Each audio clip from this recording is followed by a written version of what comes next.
اللهم صل على محمد وآل محمد بسم الله الرحمن الرحیم الحمد للہ صلوات۔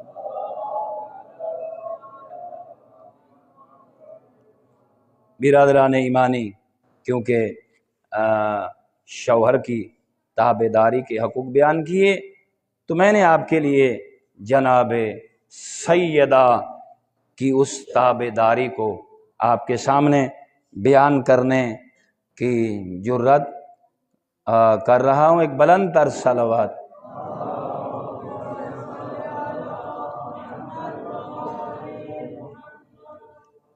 اس سے پتہ چلتا ہے کہ کنیز زہرا کیسی ہونی چاہیے۔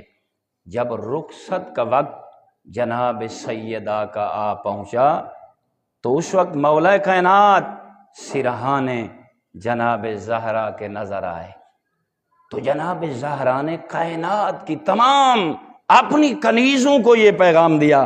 آپ غور کریں، ہمارے گھر اور ہماری بستیاں اور ہمارے شہر یقیناً جنت بن جاتے اگر ہم ایسے مسائل اپنے گھروں میں پڑھانے کی کوشش کرتے۔ جناب زہرا نے کیا فرمایا؟ امام علی کے لیے جناب زہرا سے بچھڑنا بہت دشوار تھا، بڑا مشکل تھا۔ حضرت زہرا بڑی تشویشناک حالت میں تھی، بڑی بیمار تھیں، زخمی تھیں، اپنے بستر پر لیٹے ہوئے تھیں۔ امام علی علیہ السلام جب سرہانے نظر آئے تو کیا ارشاد؟ بڑی عاجزی سے بی بی نے پہلا جملہ فرمایا جو مولا امیر علیہ السلام کے دل کو بہت دکھی کر گیا، بہت غمگین کر گیا۔ کیا جملہ فرمایا؟ بی بی نے فرمایا، یا علی، آج میں آپ سے جدا ہو رہی ہوں، میں اس دنیا سے جا رہی ہوں۔ میں نے آپ کے گھر میں پوری کوشش کی کہ آپ کی اطاعت گزار بنی رہوں۔ غور کرنا، یا علی، میں نے پوری کوشش کی کہ جو شوہر کے حقوق ہیں وہ میں تابع داری سے نبھاؤں، اطاعت گزاری سے نبھاؤں۔ پھر دوسرا جملہ، کسی بھی معاملے میں آپ کی مخالفت نہ کروں۔ یہ جملہ کہا، آپ نے فوراً حضرت زہرا کو سینے سے لگایا ہے۔ مولا متقیان نے کیا ارشاد فرمایا؟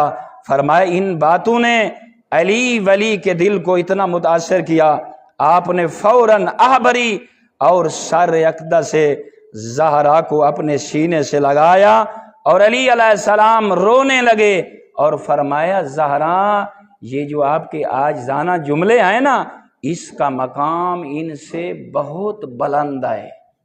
جو آپ نے وفا کی وہ کوئی زوجہ اپنے شوہر سے ایسی وفا آپ کیا فرما رہی ہیں؟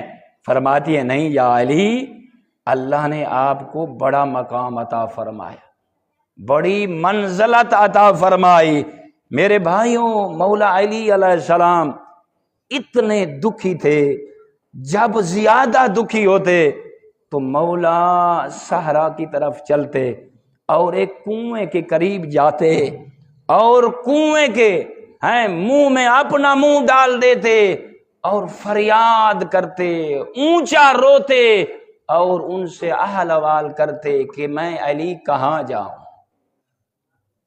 اب غور کریں، علی علیہ السلام کیسے نہ روئیں؟ تو مجھے وہ جملہ یاد آتا ہے، پیغمبر فرماتے ہیں نا، ایسی زوجہ اور ایسے نبی کی بیٹی، رسول اللہ نے نہیں فرمایا اگر حضرت انسان اسی ایک جملے کو سمجھنے کی کوشش کرے کہ جسے رسول فرمائیں، کیا فرمائے بھائی؟ یا تو ثمرۃ فؤادی، جسے رسول فرما دیں جب آپ کے رسول کا دل مضطرب ہوتا ہے، پریشان ہوتا ہے، دکھی ہوتا ہے، مصیبتوں سے آلودہ ہو جاتا ہے، تو آپ کے پیغمبر کے دل کا علاج بس یہی اللہ نے دیا، تو وہ اس گھر کی طرف رجوع کرتا ہے جس گھر کے سین میں اس رسول کی طیبہ طاہرہ عذرا بتول بیٹی نظر آتی۔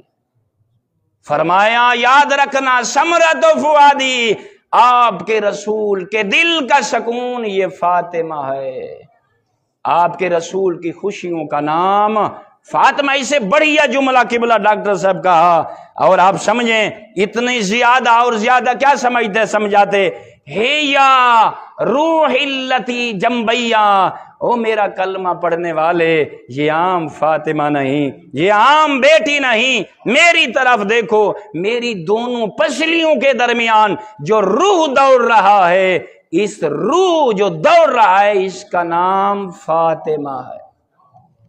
اور یہ جملہ آپ جیسے لوگوں کو تحفہ دینے کے لیے آپ غور کریں، پیغمبر کا کیسا مقام ہے، آپ کے مولا امیر المومنین کا کیسا مقام ہے۔ پھر فرمایا وَهِيَ الْحَوْرَاءُ الْإِنْسِيَّةُ، اے لوگوں کتنا خوش نصیب ہے آپ کا رسول، اللہ رب العزت نے جو اسے بیٹی دی، یہ تو اس کا کمال ہے، محبت ہے، شفقت ہے، اس کی کریمی ہے۔ اللہ رب العزت نے جنتیوں کی جو مستورات نہیں ہیں، جو حوران جنت ہیں، ان کی سالار بیٹی زہرا تھی، اللہ نے انسانی شکل میں اسے انسان بنا کے محمد کی بیٹی بنا دیا۔ انسانی اللہم صلی ان اللہ وملائکتہ یصلون علی النبی یا ایھا الذین آمنوا صلوا علیہ وسلموا تسلیما۔